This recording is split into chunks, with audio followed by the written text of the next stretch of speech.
There's me, there's us. There's them. We live in Dorset. So that's me, that's her, that's them. And together we are the Bear Fam. Good afternoon, Bear Fam. It's Sunday, the 1st of December. Happy Vlogmas to you all. I've been contemplating sort of here whether I want to do Vlogmas. I've not been feeling well, this week. And although I'm a bit better, I'm not hugely better. And I don't know, I'm in a real sort of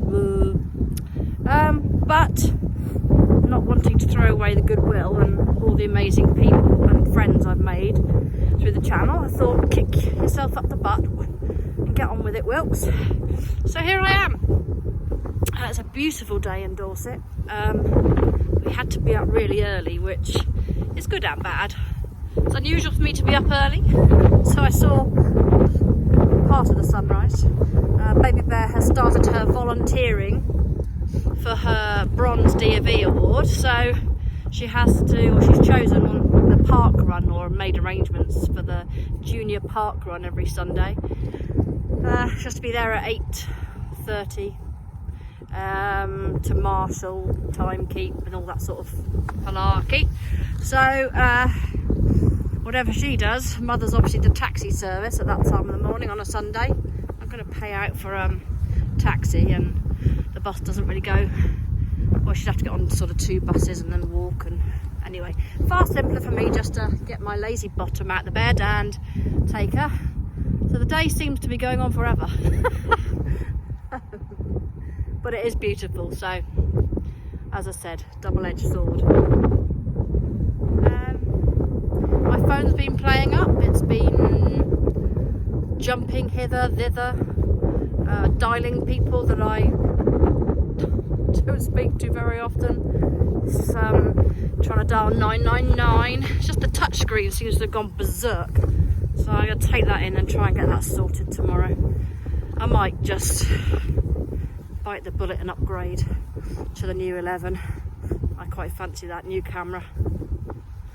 That'll give me something to cheer up for Vlogmas. Sorry you're down low, my arm is aching. What else? We had a McDonald's breakfast on the seafront, which was very pleasant. Watching all the people and their dogs. It was really nice, actually. Such simple pleasures. Watching all the dogs having their walk. And they just got pure joy on their faces. They really have. My latest thing since I've been poorly is I've been sort of lying and listening to podcasts, because my head just hasn't been in the game for television. And I've got into this near-death experiences. NDE, near-death experience. Yeah, it's a podcast on Apple. Called Near-Death Experiences, and they're about 268 episodes. And wow, it's opened up a new world for me, I have to say. I was aware of such things, but I've never investigated them or sort of researched them, was the word. But wow, it certainly paints life in a different colour. Some of it is what I sort of had come to conclusions of in my own time. Some of it is not. But it's fascinating. And I don't really know how all these people who there are so many commonalities between each experience for people all over the world. Different languages, different places. How can they all have the similar experience? There has to be something in it, doesn't there? So, there we go. And if you follow that, then love and kindness and doing things because it's loving and kind, not because of what you'll get out of it, seems to be the primary function, or the reason we're here, to learn to love one another. Fascinating.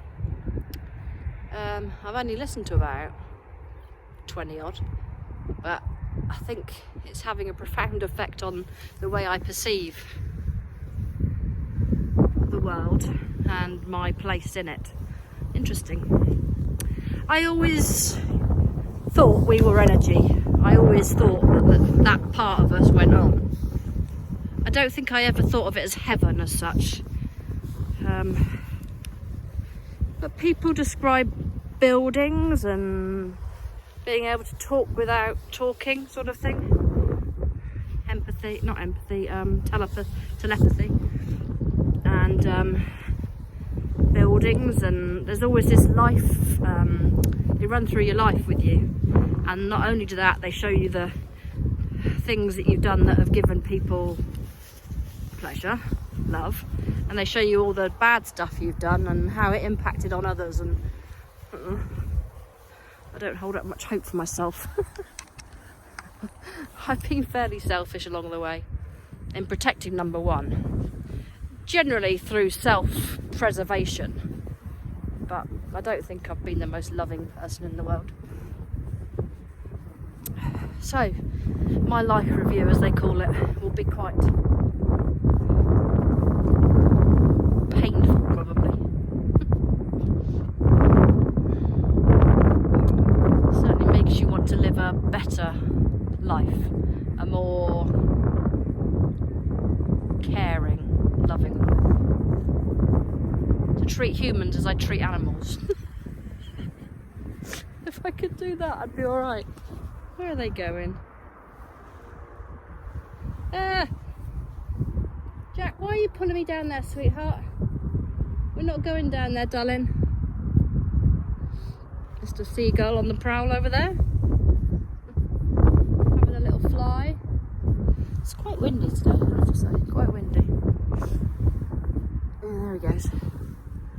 Goodbye, Mr. Seagull. Can't see if I'm getting anything. It's far too bright to see. Right, Bear Fam.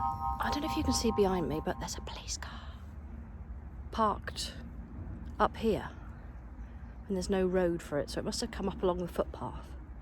And there was a police officer down the bottom behind my house, so something going on. I probably won't be able to film down there, but curious. Jack! That's Jack pulling my arm off, by the way.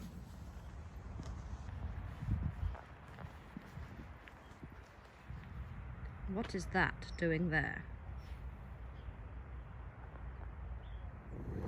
Okay, Bear Fam, I found the Bobby, plainclothes, looking for the chap who's taken some pills, danger to himself, not to anybody else.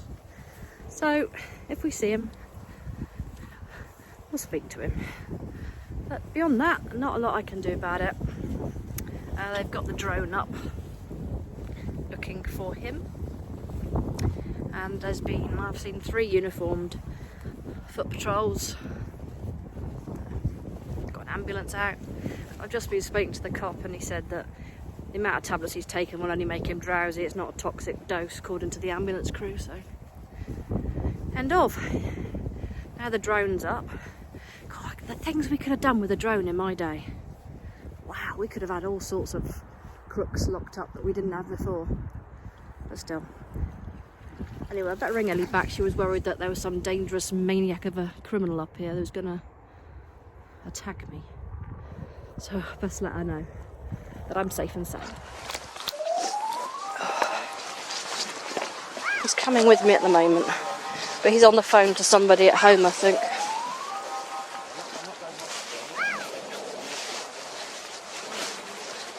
He's just having a conversation that he won't go to the police station, and that he's going to kick off if they try and nick him. But he's walking with me at the moment, so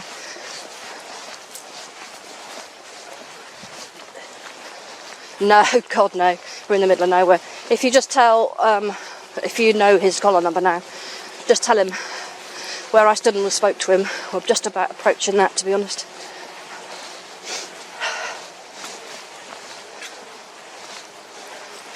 I think 7. I don't know. He was taser officer. He was plainclothes taser officer. Sorry, he's walking ahead of me at the moment, so we're heading towards civilization. Yeah, my dogs are a tad confused, but apart from that, everything's good.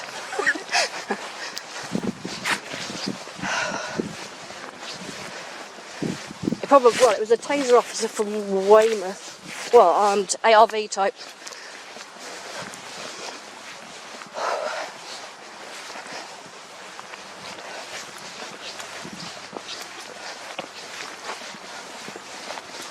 Down towards the hill, down towards Beverley Road and that area.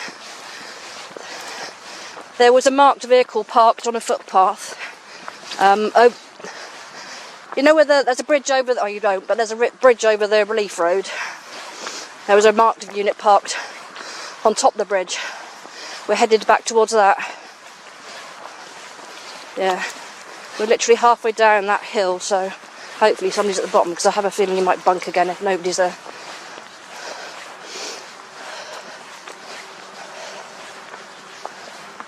I can hear the drone. The drone's right over my head, right over our head.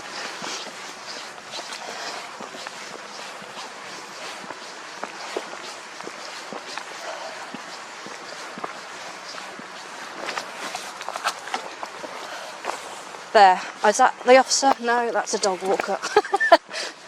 They all look the same when they're in plain clothes, eh? He's about 100 metres ahead of me. He's got quite a bit of a spurt on.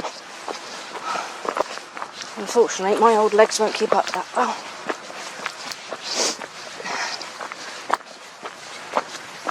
Now he's back on the footpath and he looks like he's going to head towards... Oh, is the unit gone?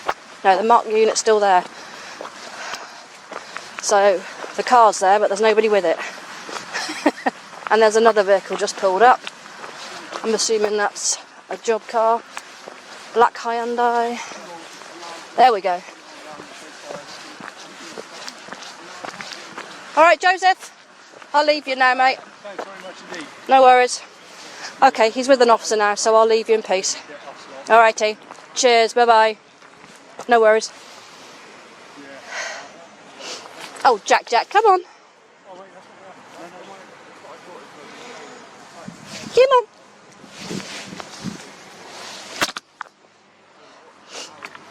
Come on. I'm sorry I left you behind. Oh, did I leave you behind?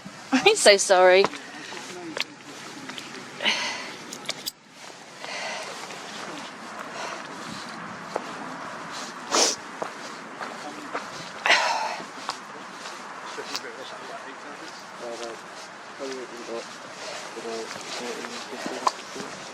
Take care, mate, alright? Thank you very much for your help. No worries.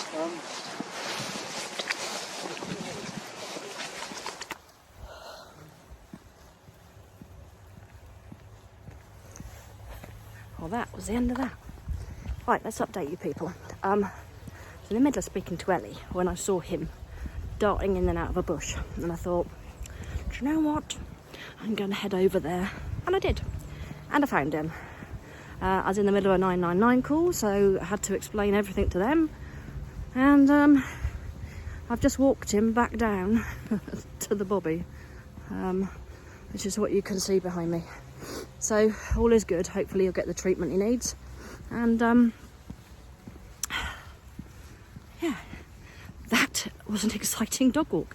We didn't really get very far, so the poor dogs haven't had much of a walk, to be honest. I got to the top of the hill, then I saw him across the way, then I headed over there. Jack was off the lead. I totally forgot Jack was off the lead, and I'm walking him back down to the cop, and then I forgot that Jack wasn't on the lead, and then there he was. I think they might be following me. Are they following me? Yeah, they're walking him back home, I think. I better go.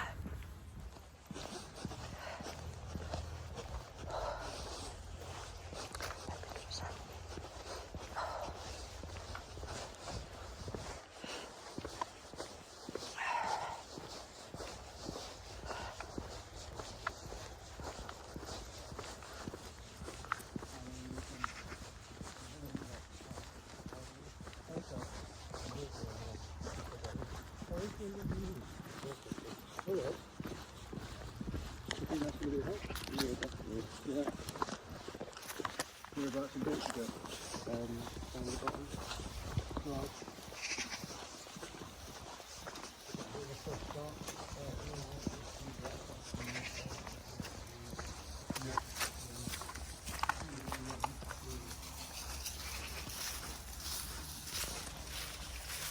And that was him and the body walking to the ambulance off the hill.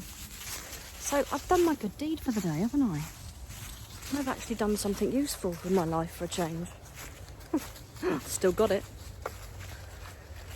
I even told him I wasn't a cop. He was like getting all like, "Boo," and I was like, I'm not a cop. Well, I'm not, am I? I'm not a cop anymore. I may still have the skills of one, but I'm not one. It's funny how he thought I was. I guess it's the old lingo, innit? Anyway, I better ring Ellie and make sure she knows I'm alright. Yeah, she's off school today, and that's another situation I'll have to explain to you another day.